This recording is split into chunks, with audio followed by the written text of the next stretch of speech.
Hey there, I'm Dr. Martin. I'm the program director for the MA program, the Masters of Arts program in Health Education. I'm also the graduate director for the Department of Health Education and Promotion. And today I'm going to talk a little bit about our MA program. I put together a presentation, and there's some helpful stuff in there. If you have any questions, feel free to email me at martinry@ecu.edu. It should be pretty easy to find my contact info if you want that. So the next thing I'm going to do is share my PowerPoint. And this is my first time doing this and recording at the same time. So hopefully this will work out. All right, so we're going to share this.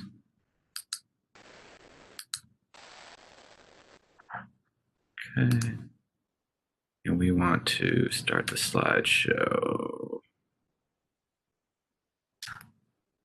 Okay. So we have a Master's of Arts in Health Education. It's a completely distance education program, completely online. And one of the first ways to get some information about the different programs that we have, including our MA in Health Education, is to go to you can start at the College of Health Education performance page, go to our academic unit, or you can go straight to our website that's within the College of Health Education and Human Performance page. And if you look down, we have a few different master's programs, but again, today we're focusing on the first one on the bottom, the MA in Health Education. All right, once you click that link, that's going to bring you to this page, which is definitely very important, especially if you think you're going to apply or if you do apply for our program. You see there's the button to apply now. That's going to lead you where you need to at the ECU Graduate School to be able to submit all the things you need to submit. We'll go over what those things are in just a little bit here. And the other important thing there that you definitely want to look over, and whether you're a prospective student who's interested in starting the program, or if you're a student who gets into the program, you want to regularly check that program handbook. And that handbook is about 14 pages long. A lot of the info we talk about today is going to be in there. And here's that handbook. Okay, so again, we're not going to go over all the details in it, but kind of summarize some of the things in there. And I just want to make sure you're aware of it, because that's going to give you more detailed information that you need.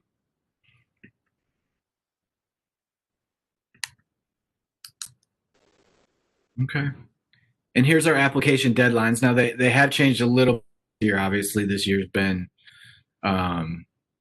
very unusual, and they've been online, pivoting to online. Semesters have changed. We went through the blocks, all those kinds of things. So some of the cutoffs have slightly changed to reflect those, really the changes that we had in the starts of some of our semesters. So typically in the fall, it's going to be August 15th, December 20th in the spring, May 5th at the beginning of the summer, and then for the second summer, it's going to be June 15th.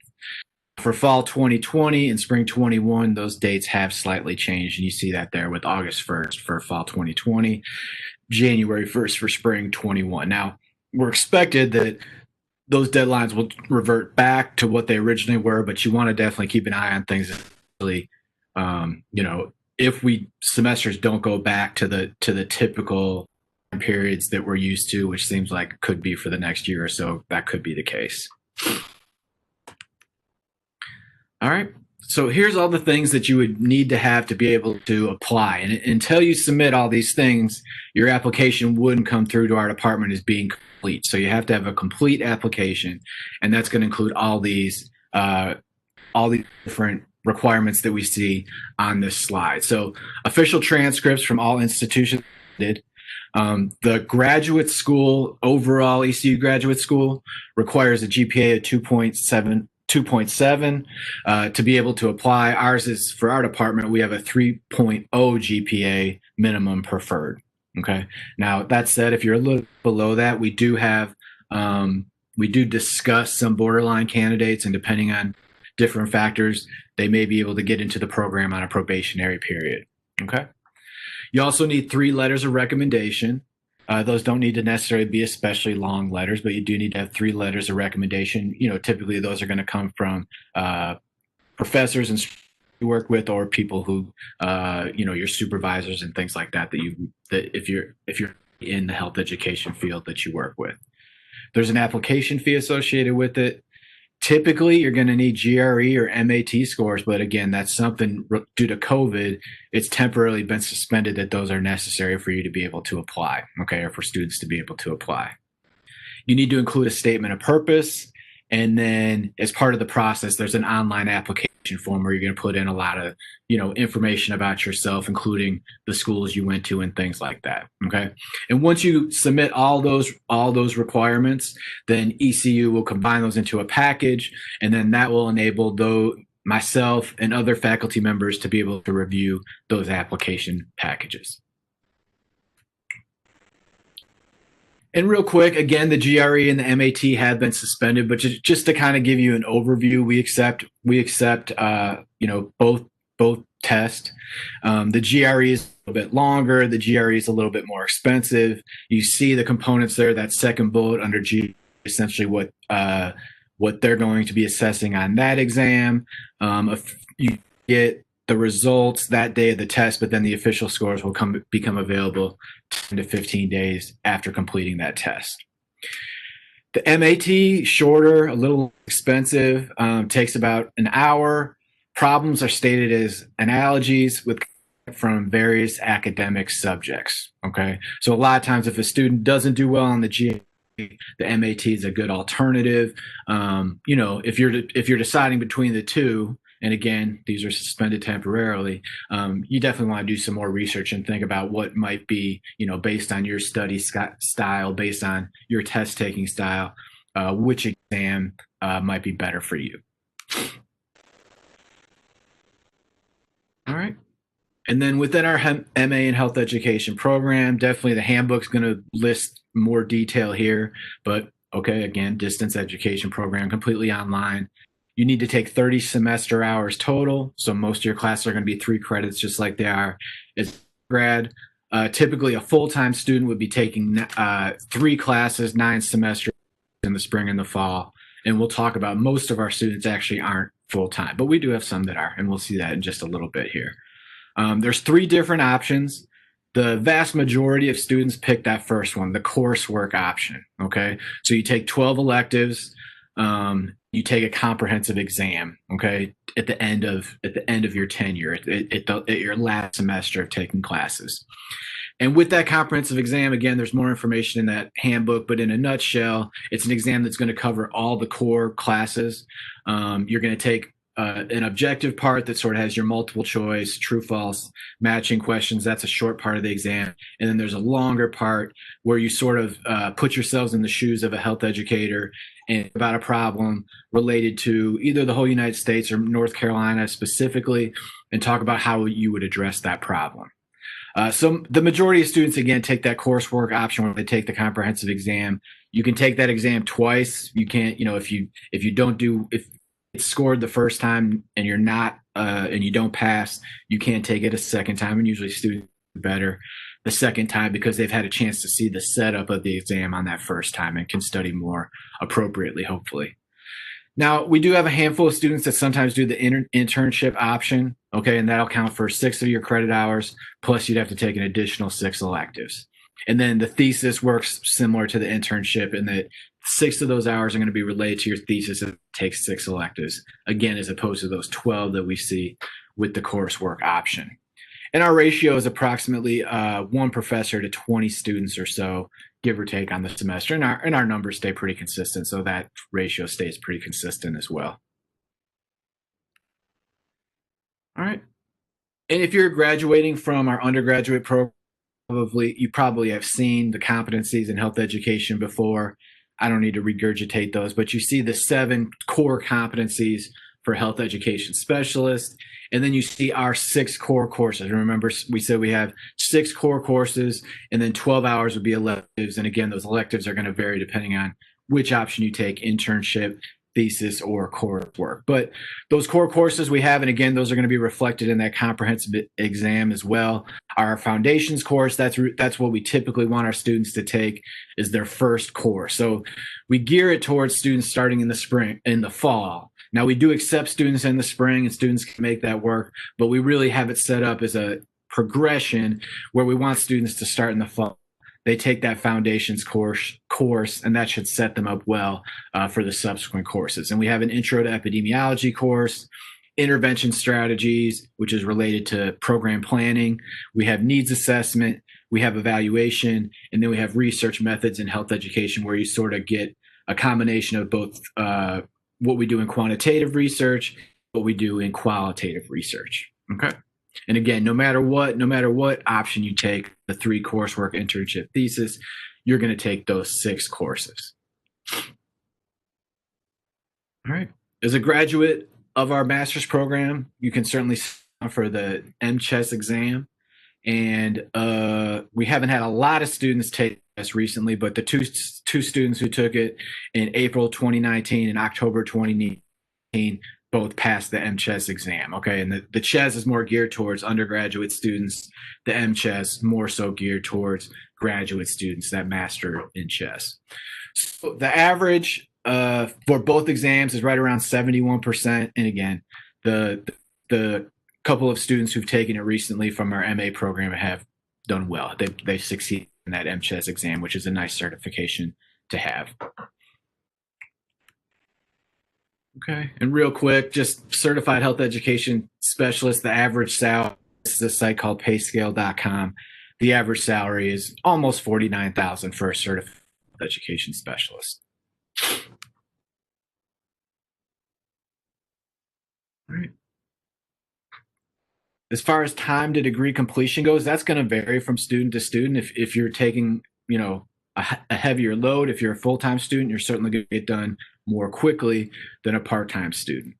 In a full-time student, that's 1 calendar year. So a lot of times students, especially if they want to get through quicker than a part-time student, will take some electives in the summer. Now we typically don't offer our core classes in the summer, but the summer is a good time to take those electives.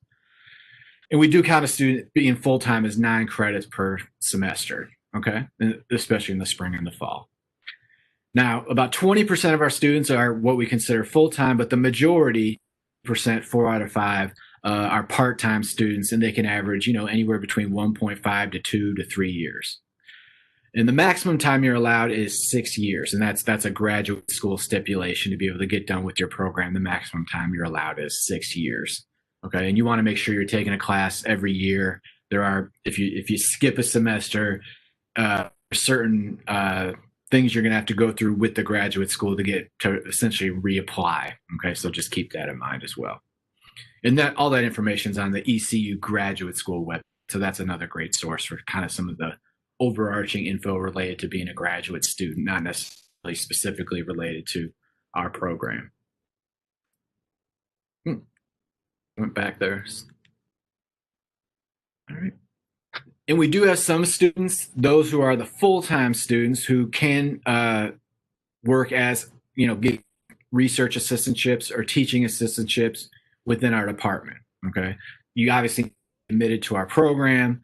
Those who are chosen for the assistantships, it's going to be based on recommendation. If you come from our undergraduate program, those who are picking the assistantships, Mr. Brian Kavanaugh, sort of the program director for the Health 1000 program. So he works with a lot of the assistantships because one of their main roles is going to be to teach those 1,000 classes. So we're going to select those students based on academic records, recommendations, experience, things like that. Okay.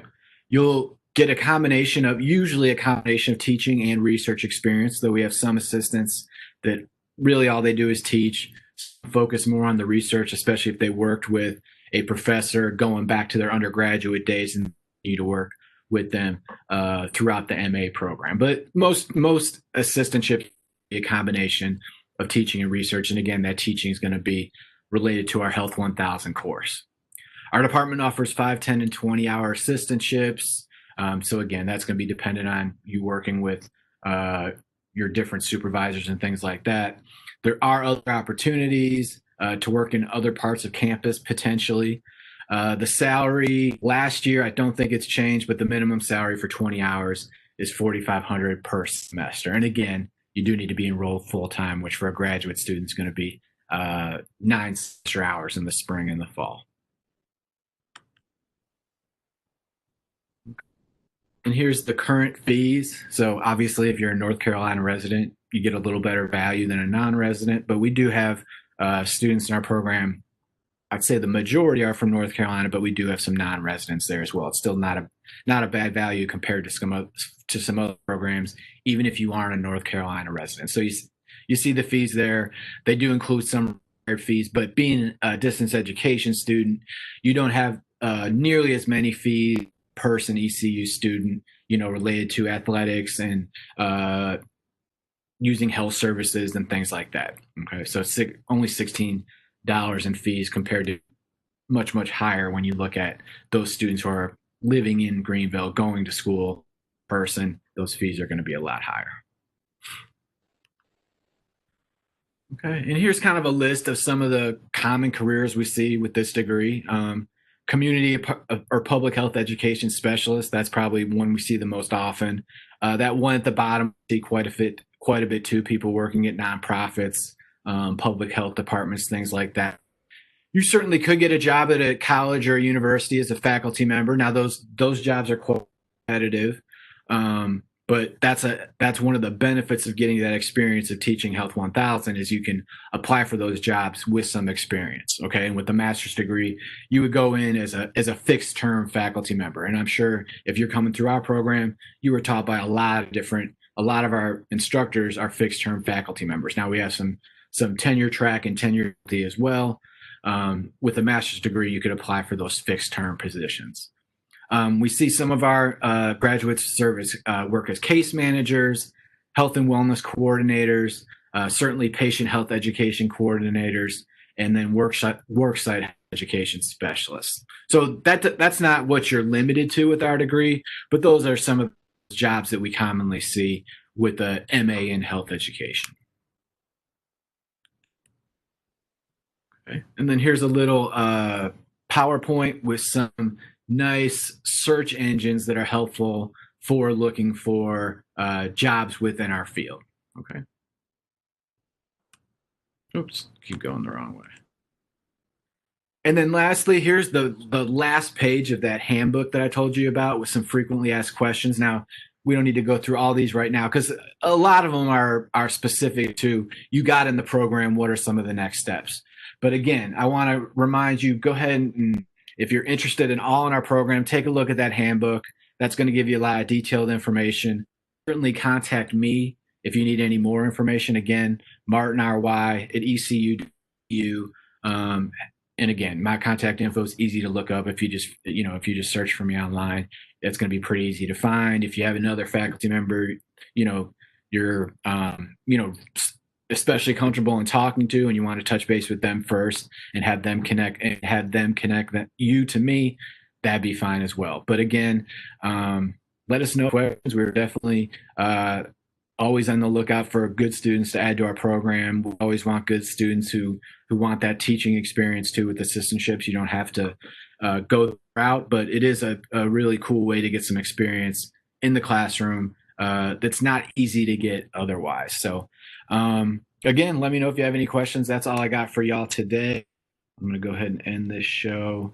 And I think Miss Robinson will I think she'll pass out the slides as well. So you'll have that info if you want it. So stop sharing this. All right. Stop the record.